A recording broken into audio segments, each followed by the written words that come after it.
Mary Angels, has anybody seen that? They say it's one of the top streaming movies right now.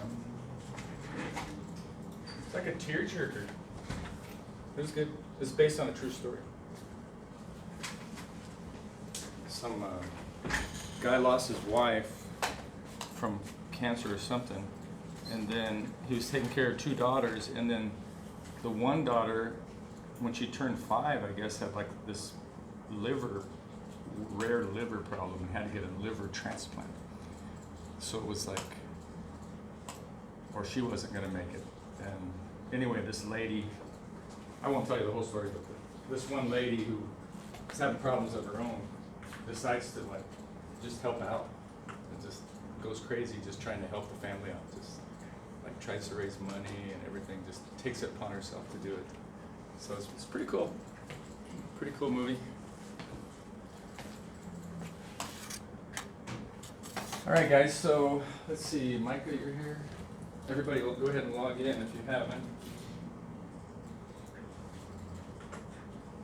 And let me share my screen.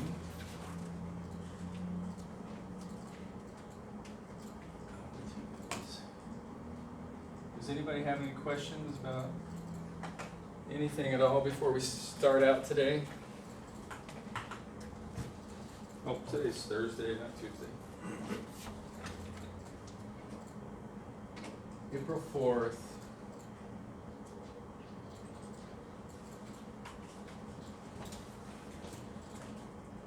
There we go. Okay, so anyone have any questions about anything at all?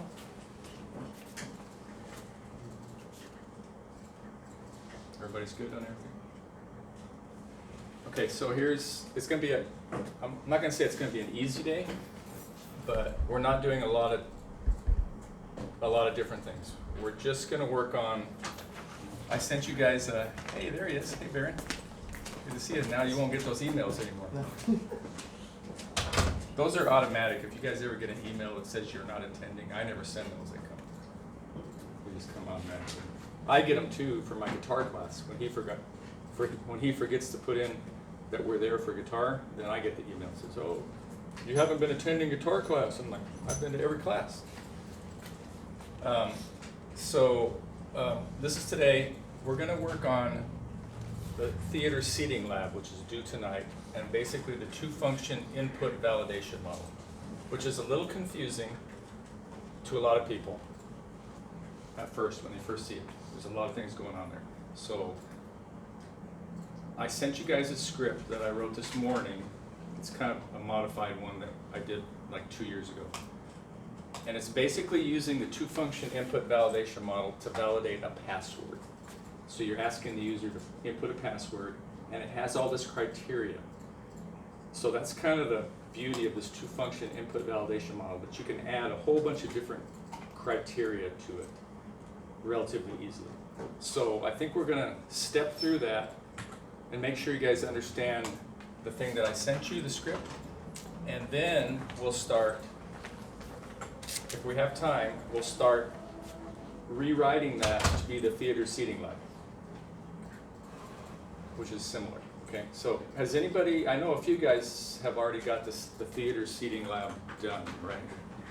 If you've already got it done, okay, one person, two, did you have it? Okay, so did you have it? 2 people, I think somebody else, you? I had it not on one. Oh, that's right, you showed it to me, right? And it was a little bit different, yeah. I've had some other people from my other class turn it in already. And I'm a little suspicious, and I think I know what's going on, and this is going on. This has been going on for maybe a year. You guys, has anybody heard of ChatGPT? Yeah. Okay. So it is possible to type in something like the instructions for this program into ChatGPT, and it will spit you out a Python script. That's pretty good for the most part, except it's using things that we haven't even covered yet in class, like dictionaries.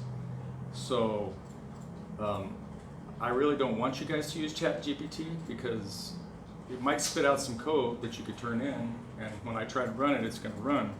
But are you really learning what a dictionary is? if it creates it with a dictionary. We haven't even talked about or discussed what a dictionary is yet. I promise that's not why I was using functions before you went over them. Yeah. I mean, it's pretty cool. I've used it before to play around with, like last year, and I think I was writing. It was writing a recommendation letter or something for somebody. Because if you guys ever need a recommendation letter, and some of my class, former students want a recommendation letter for a job or for something else. So I said, hey, can you write a recommendation letter for Joe Smith and blah, blah, blah, and it spits out this really eloquent recommendation letter, and I'm like, phew, okay, that's a starting point. Then I would go and edit that thing, because it's like, no way do I write like that. You know, it's just, it's like, come on, that's not me at all. But it's not a bad place to start. What is a dictionary? What's that? What is a dictionary? Okay, what is a dictionary? Yeah, good question. We're going to get into it a little later, but I'll show you basically what it is. Everybody wants in here. And I emailed the one person that used the dictionary, and I said, hey, good job on this program. You used the dictionary, which we haven't even talked about yet. You're ahead of the class. And then she got back to me and said, oh, I didn't know if I could use something that we haven't discussed in class yet, which you're not supposed to do, theoretically. I don't know if it says that anywhere, but I don't want you guys to use programs that we haven't discussed yet. I don't know if I'm just saying that right now, but I said, well, it's okay this time, go ahead and do it. But I guess I don't mind if you use ChatGPT as a starting point, if you want to do that, but you're just hurting yourself if that's all you do, because if you get a job and they say, do you know Python? You're like, yeah, I know Python. What's a dictionary? But I don't know. But I turned in programs that use dictionaries. Oh, but do you know how to use a dictionary? Do you know how to write a dictionary? No. So you really need to know this. You need to know Python. And then you can use ChatGPT to write programs and go in there and edit them, because you'll know what you're doing. Right? But if you don't understand a dictionary and ChatGPT spits out a program and it has dictionaries and it has other things called, I can't even think of it now, but I'm going to show you today.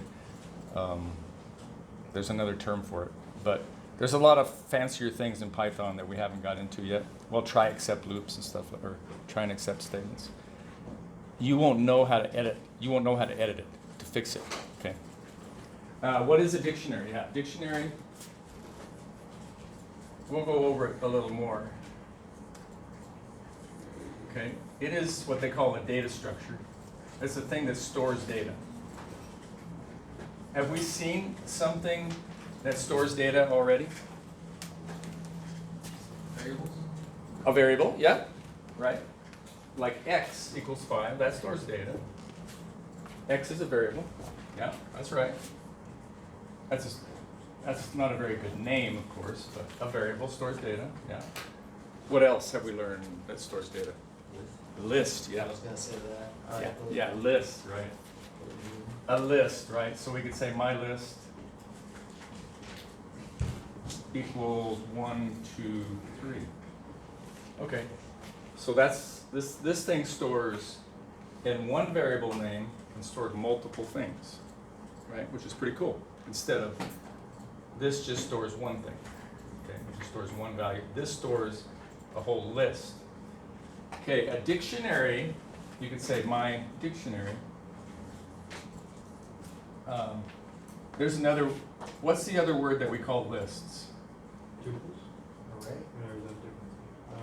I heard somebody said it. Well, is it array? It's an array, yeah. It's also called an array, and then you said tuple. Yeah. That's another thing. This is another thing that we learned how to store data in, a tuple, which is a data structure. We could say my tuple, and that's in left and right parentheses, and we could say A, B, C, like that. So that's another single name that stores multiple things. So a dictionary is kind of like a combination It's very cool. And you would create an empty one like this. It uses the curly braces, okay? And what it stores is key value pairs, okay? So you could say my dictionary. It's also called an associative array. You could say my dictionary equals, let's say Tony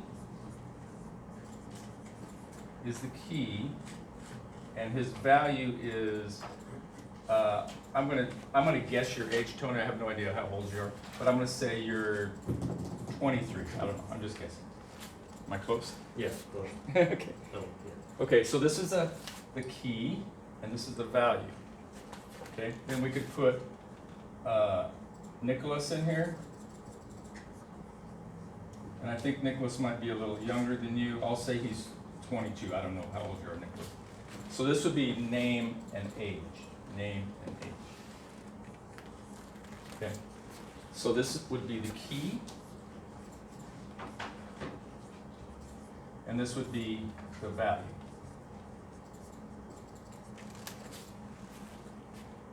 So it's a cool way. It's also called an associative array because it has this associations.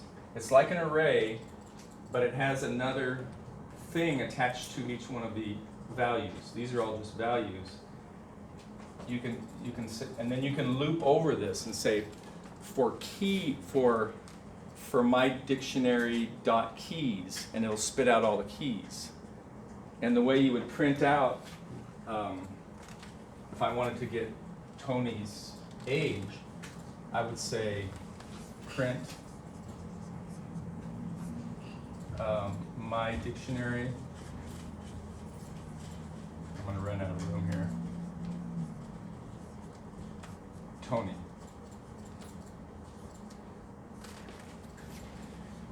So I'm giving it the key, and that spits out the value. Does that make sense? I don't want to get into it too much because we're going to spend about a week on dictionaries. They're very, very cool. Concept seems fluid, just there will be the memorization of actually doing it. Yeah, and there's a lot of built-in ways to loop over the keys and the values. I wrote a script, Python script, when I was working at Pima County.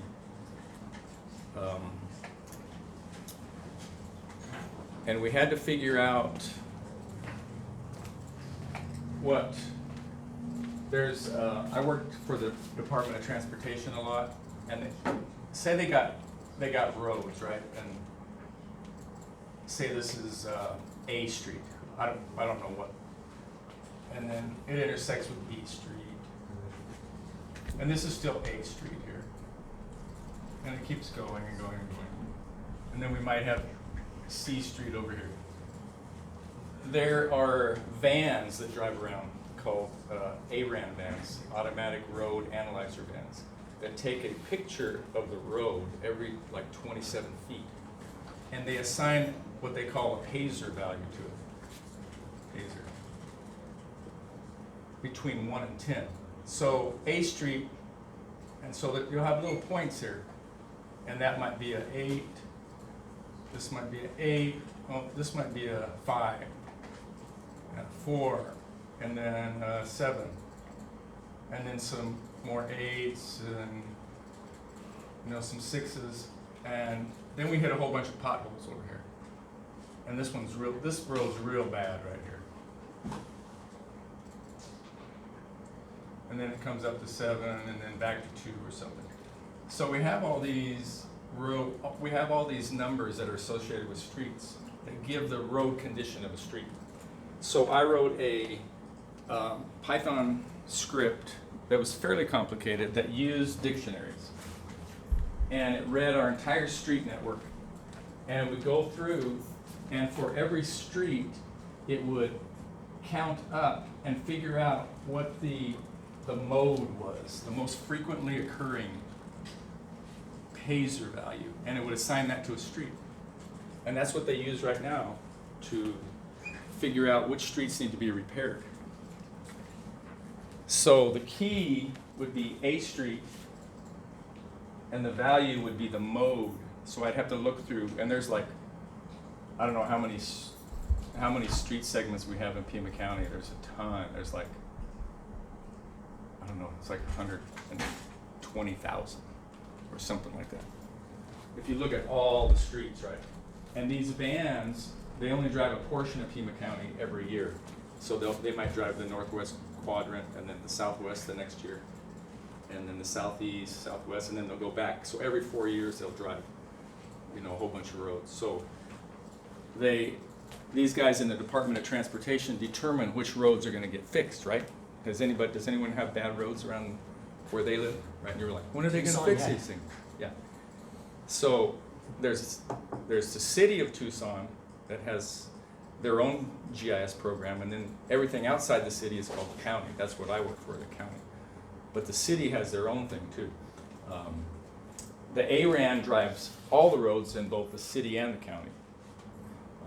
And also, people complain a lot, and they might get heard more. If people bitch a lot, and they go to the board of supervisors and they complain, my roads are really bad, blah, blah, blah, and get a bunch of people out, then they might get priority to get their roads fixed. So. This helps validate that it could be a priority. Yeah. So there's, and I used the Python script using dictionaries and some more stuff, but to analyze all these roads and then come up with a single value at the end. So when I was all done, A Street right here might be, well, this isn't a good one, but maybe it's an 8. And B Street, whatever. We didn't look at it. And then this part of A Street kind of looks like a 2 to me. So they might assign that part of A Street to be a 2 between B Street and C Street. So this is at one value for the whole thing. And C Street, say that was 7s. These are all 7s. So this thing might just get a 7, that part of A Street. So then they look at this and they say, okay, this one's real bad, so we got to put this on our list to fix, And then there's all kinds of things they can do to fix it. There's what they call mill and fill, which they grind the whole road down. They mill it down to dirt, and then they fill it up with new pavement. That's the most expensive. That costs like $1 million a mile to do. Yeah, that's why they don't do that. Then there's a thing called chip sealing. Has anyone seen that?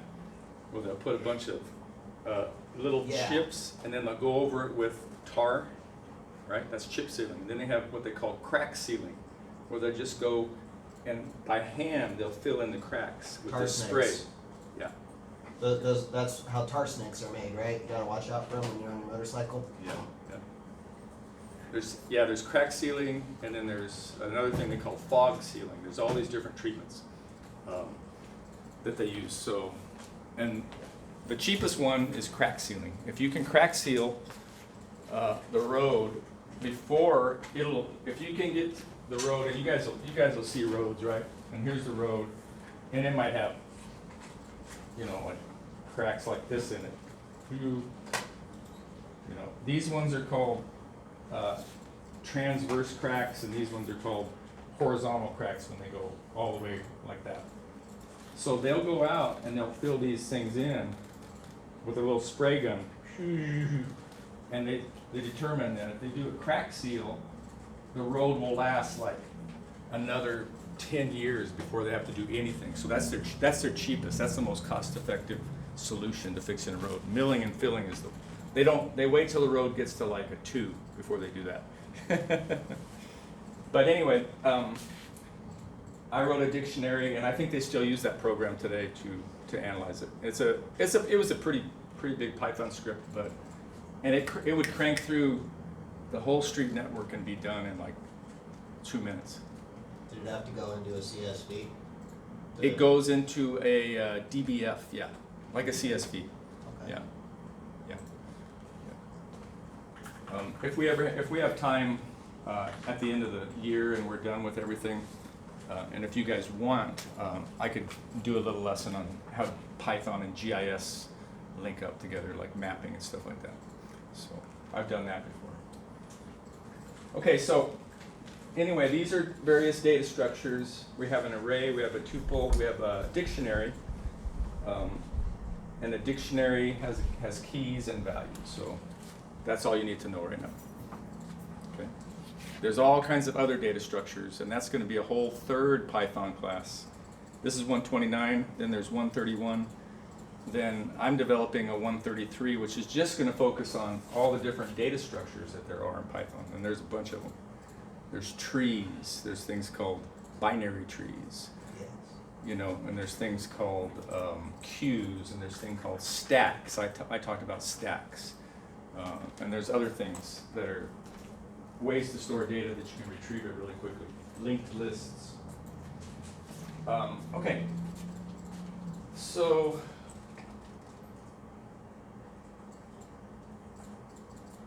let's get into, so that's what we're going to do today, is just go over that script I gave you guys, and we'll just look at it and see if we can follow it and understand it, and then we'll try to kind of rewrite it a little bit. Let's see, Karen, got you in. All right, so let me pull it up. All right, and I think you guys already turned in the dice game, right? Yes. And I just haven't graded it yet. I've been grading the other class. Does anyone have any questions about the dice game at all? Do you guys want to see what the real answer looks like, or do you feel pretty good about that?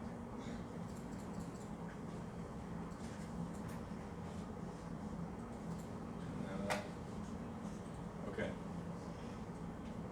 And that was just converting pseudocode into Python code, right? That wasn't that hard. All right, let's open up the thing that I sent you.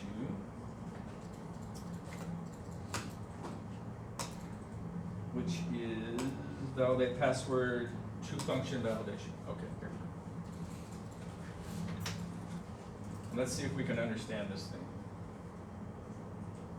Let me make this full screen.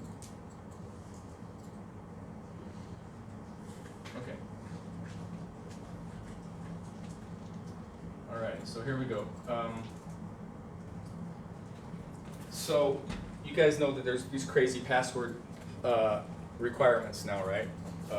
And we're gonna do the same thing. We want a password that contains both uppercase and lowercase letters, is at least 4 characters long, but at most 12 characters, and only contains alphanumeric characters. Okay, so that's what we're after. And we're not going to accept anything else. We're going to keep looping and prompting the user if they give us anything else that's not that. So what would be a good password? Can somebody give me one that would satisfy all those criteria?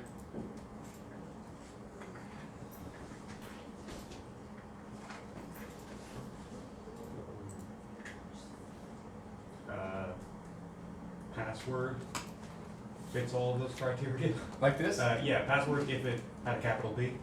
Oh, with a capital P? Yeah, because it has to have a capital letter. Right? Yeah, that does. Right? So it's greater than 4, less than 12. It's 1, 2, 3, 4, 5, 6, 7, 8. It has lowercase and uppercase, and it's all alphanumeric. Right? So that's a good password, according to this. Yeah. What if I put a dash in front of it like that? Nope. No. Okay, what makes it fail? The dash. It's not alphanumeric, right? This is not alphanumeric means a letter or a number. That's not a letter or a number. It's a special character. Okay. Would this work?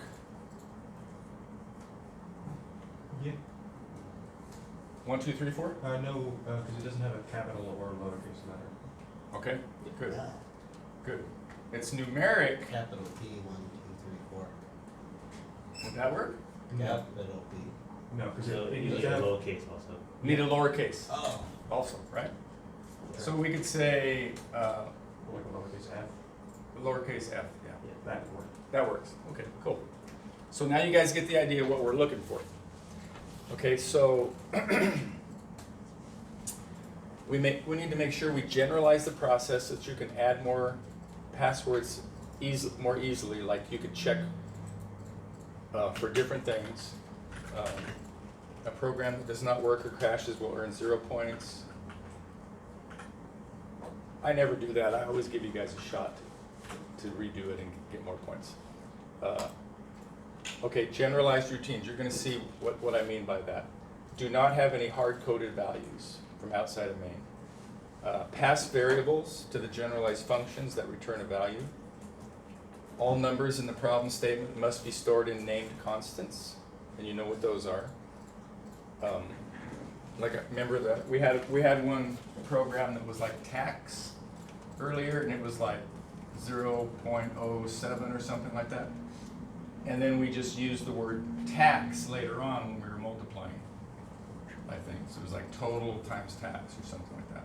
So you just mean it never gets reassigned anywhere? Yeah, we don't ever want to put 0.07 down here in the program. We just want to put it at the top, and then we use tax throughout.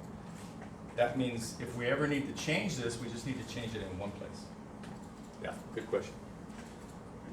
Design the program so easy to change the criteria of a password and display a welcome message. Okay, so let's keep rolling. And see if we can understand this thing. What's going on? Okay. Okay, so here's our main function.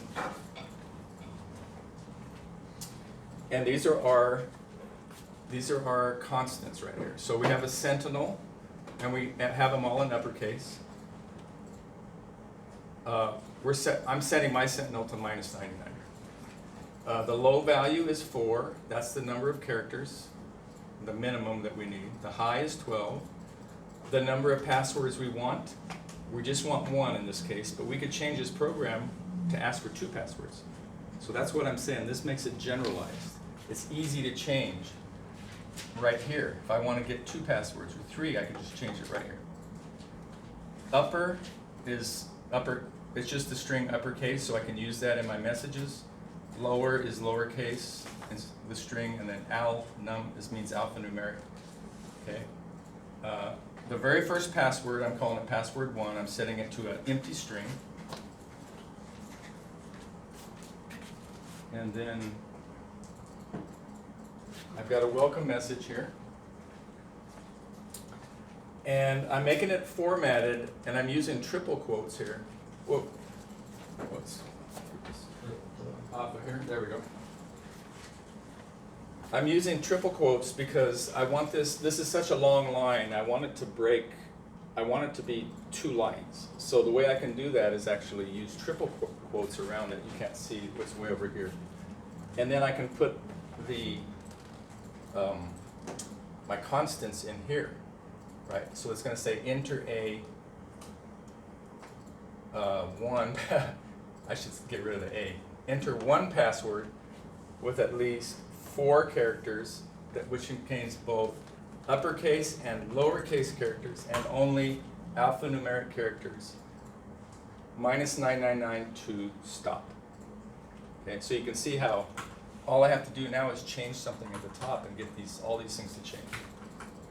Okay, and then I'm going to print the welcome message, which is this. I just set this up as a variable, which is a string, and now I'm going to print it. So it's going to print it out to the user. And then I'm going to say password 1 equals the call to this function, get password. And I'm passing it the sentinel, the low, the high, the lower, the upper, and alphanumeric. Okay. So I'm calling that get password, which is down here. And then once I call it, it's going to keep looping until I really get a good password. And then after it gets one, it's going to just print the password. It's going to say your password is password 1. Okay? So now we get into the meat of the thing. Let me run it for you real fast so you can see what it looks like. Put it back here. Let's run it. Okay, enter. That's stupid. Let me change that right now. Enter A. Oops, wrong keyboard here. I want to say enter, get rid of the A. Okay. Okay, let's run this again. And let's see if we can get a good password. Enter one password, at least 4 characters, at most 12, contains both uppercase and lowercase characters and only alphanumeric characters. Minus 99, quit. All right, so let's just put in a space. Invalid password. Okay, let's put a $sign in. Invalid password. It just spits out this warning. Let's put ABC, D. Invalid password. So this is what I want you guys to do is that have it not take anything that's bogus. And let's put the first one, PASSWRD. Are you finished creating a password? Type minus 99 to quit. Yes, minus 99. Your password is password, so I printed it out. Okay. So that's the main function, that's all it is. So now we're done with main, and now we're going to get into the functions. And these are our 2-function validation model things, okay? So here's our definition for this function called getPassword. And it takes a sentinel, a low, a high, a lower, an upper, and this. So this is our priming read. We're saying done equals false. So we're not done. While not done, remember not false is true. While true, so this is our while. Bless you. Gesundheit. I've been sneezing a lot lately too. I think it's all the ragweed out there. With all the rain we've got. It's just spring. That just happens in spring. Yeah. One of my tortoises was out today. It's pretty funny. He was out. I have one about. I've got a ton of them. You know, I've got like 40 tortoises. But one of the little ones was just out in the sun, just soaking up the sun today. So while I'm not done, here we're looping. Password 1 equals, now we have another function called getValidPassword, okay? So getPassword is gonna call getValidPassword, and it's gonna take these same values or parameters, and then, so in here we're gonna keep looping too, and then we're gonna say keep going equals input, are you finished creating a password, type minus 99 quit. If int keep going equals sentinel, so if I get minus 99, then done equals true. I come up here, while not done, well not true is false, while false we jump out. And then we're gonna return password 1, which gets sent back up there. Okay, so this is one function that calls this other function, getValid. So let's look at getValidPassword. Okay, here's getValidPassword.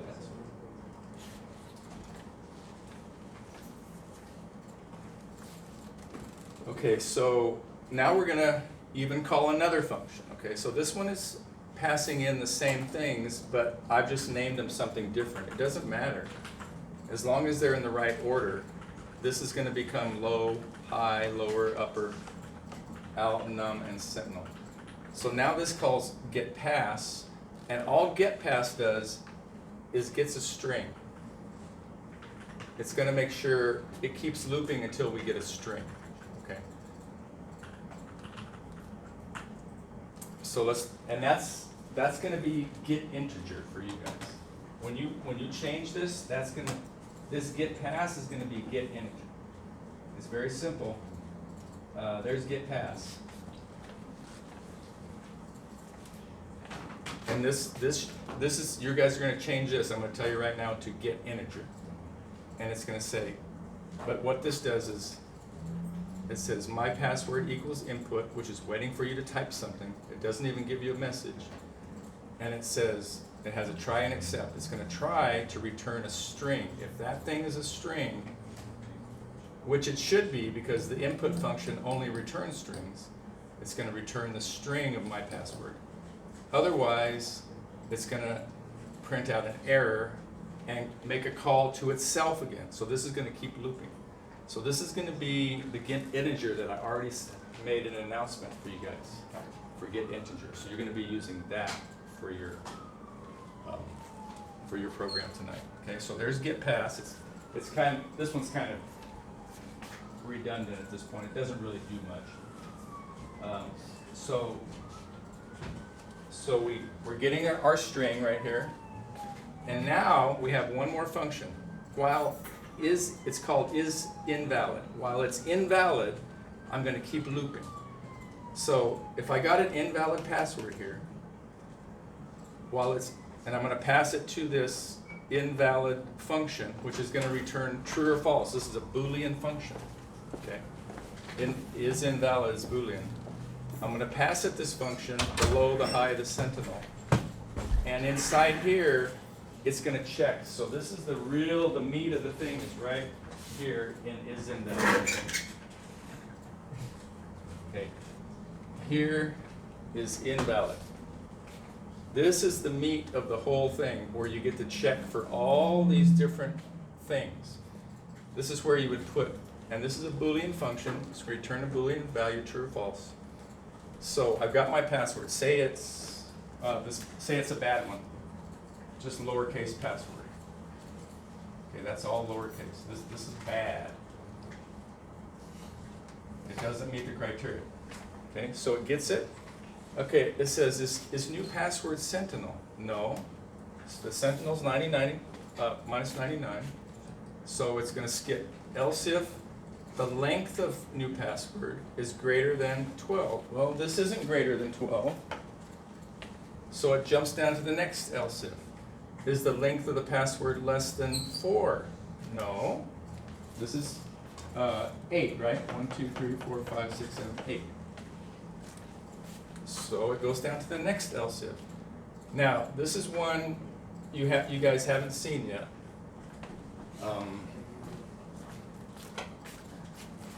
So we got dictionaries, right?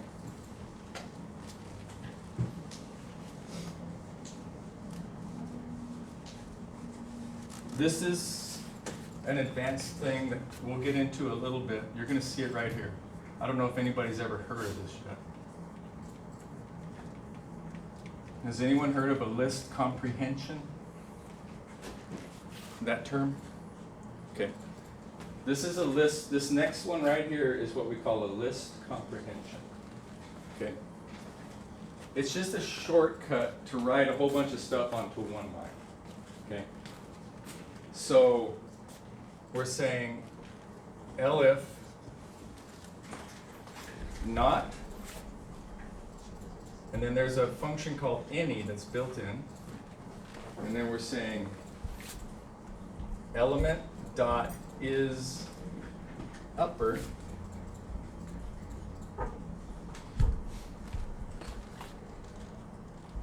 for element in new password.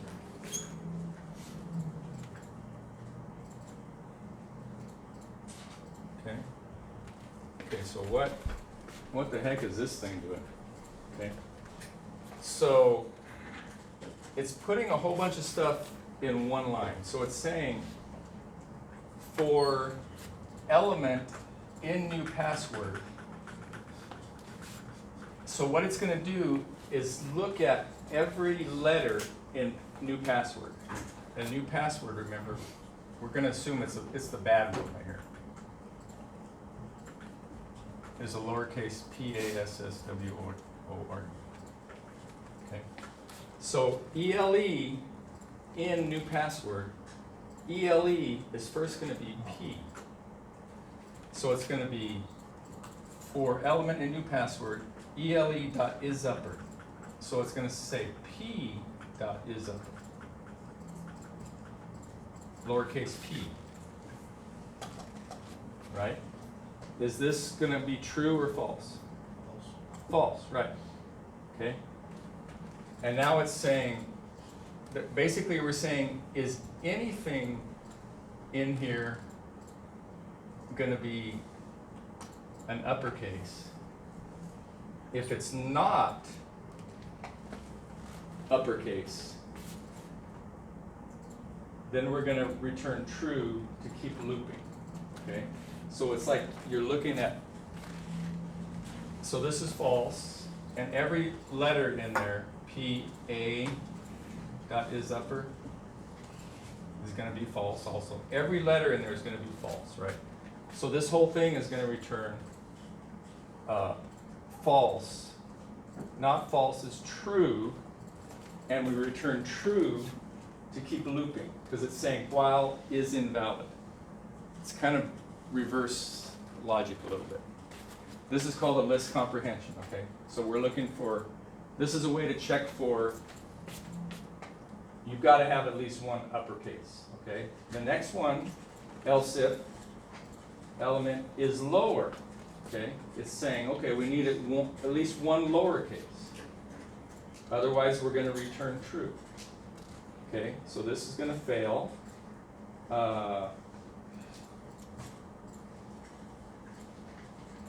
No, this one is going to return, actually this one's going to, in this case, only one of these else ifs is going to work.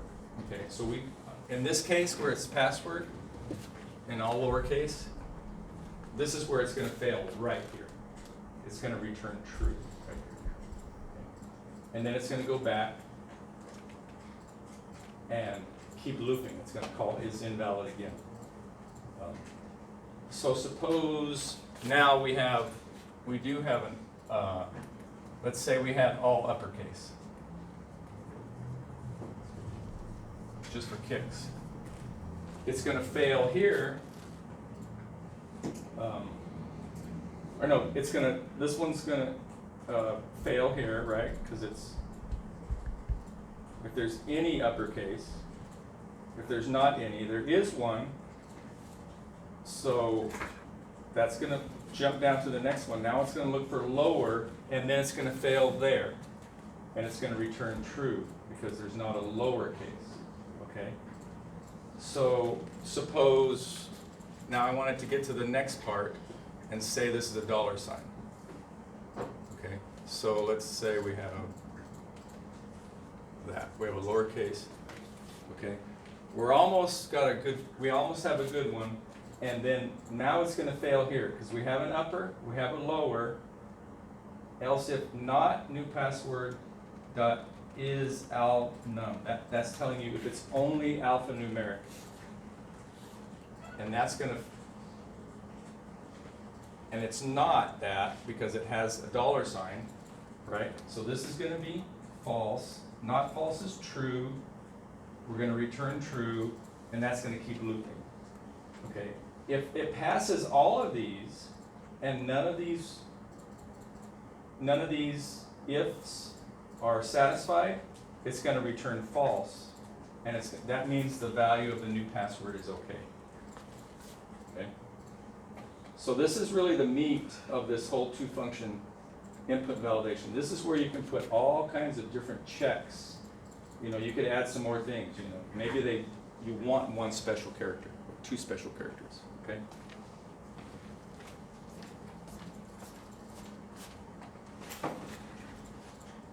So that is, and then we're just going to print at the end. So should we step through this once with a breakpoint so you guys can see kind of how this works, or do you feel pretty good about it? Would anybody like to step through it? Yeah, can we go through it together, I guess? Yeah. Let's put a breakpoint here. Right here. Okay. So right here in the is invalid. Let's try that. And we'll debug this thing and we'll see what the values look like. Okay, so we're gonna debug the Python file. Okay, so it's wanting, so let's put in something bad. Let's put in the password all lower, oops, typing in the wrong thing. Password with all lowercase. Okay, there we go. Okay, so now we're stepping through it. So let's close this, whoops. There we go. Okay, so our high is 12, our low is 4, our new password is password all lowercase, the sentinels minus 99. Okay, so now we're going to say, is new password equal to sentinel? And we're going to step over. Nope. Is length of new password greater than high? Well, length of of new password, I can put this here in the watch. Length, oops, typing it wrong. Length of new password is 8. Okay, 8 is not greater than 12. Okay, so if I step over this, it's going to jump down to the next one. Is 8 less than 4? No. Now, this is looking for uppercase. This is where it should fail. And it returns true, because there's not at least one uppercase in there. So it's going to return true. It's going to jump back to here. So remember, this is saying while is invalid, while this is true, and I returned true just now. So that means it's bad. I'm going to keep looping, print this out, and prompt for a new password and do it again. So let's try it. So now it's going to print out this message. Invalid password must be between 4 and 12 and contain lowercase blah blah blah. Please input another valid password. Okay, so let's try. Now it's sitting here waiting for me to type something. So let's type P. We want to make it fail at the next one now, where it doesn't have a lowercase. Okay, so let's step through this. Okay, it's not the sentinel. It's not greater than high. It's not less than low. This one now is this one's gonna be satisfied. It did find an uppercase letter. Now it's gonna look for a lowercase letter. Now is where it's gonna fail, watch. It's gonna go back. Now it returns true. Keep looping.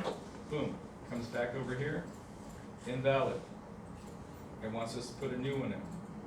Okay, let's put a good one in now. Or no, let's put one in. PASSWORD with a $sign. Hit enter. So now it's going to fail the last one, which is alphanumeric. Okay, now we'll go back and check. Checking for the sentinel, the high, it satisfies that. The low, it does have an upper, it does have a lower. Now, is it all alphanumeric? Nope.